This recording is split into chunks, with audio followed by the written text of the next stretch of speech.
Dunyodagi eng arzon va tayyorlanishi oson bo'lgan juda ham mazali shokoladli pirog tayyorlaymiz. Buning uchun tuxumga shakar solib, mikser yordamida aralashtiramiz. Keyin esa o'simlik yog'ini qo'shib, aralashtirishda davom etamiz. Navbat sutga, sutni ham solib aralashtirib olamiz. Ellikdan unni o'tkazib, ustiga kakao qo'shib, razriqlichini unutmaymiz. Massa bir xil holga kelgungacha aralashtiramiz. Formamizni sariyog' yordamida yog'lab, ustiga ozgina un sepib, xamirimizni qo'yib, oldindan 180 gradusda qizdirilgan duxovkada taxminan 20-25 minut davomida tayyorlaymiz. Xamir tayyor bo'lgandan keyin uni vilkalab sovutishga bir chetga olib qo'yamiz. Bu paytda ganash tayyorlab olamiz. Idishga suv, sut, shuningdek shakar va kraxmalni solib aralashtiramiz. Keyin esa kofeni qo'shib aralashtirishda davom etamiz. Shokoladni unutmaymiz. Hammasini gazda eritib olamiz quyilgungacha. O'simlik yog'ini qo'shamiz va ganashimiz tayyor.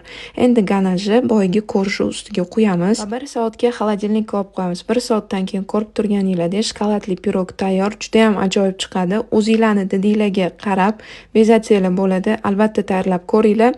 Hammaga yoqimli ishtaha.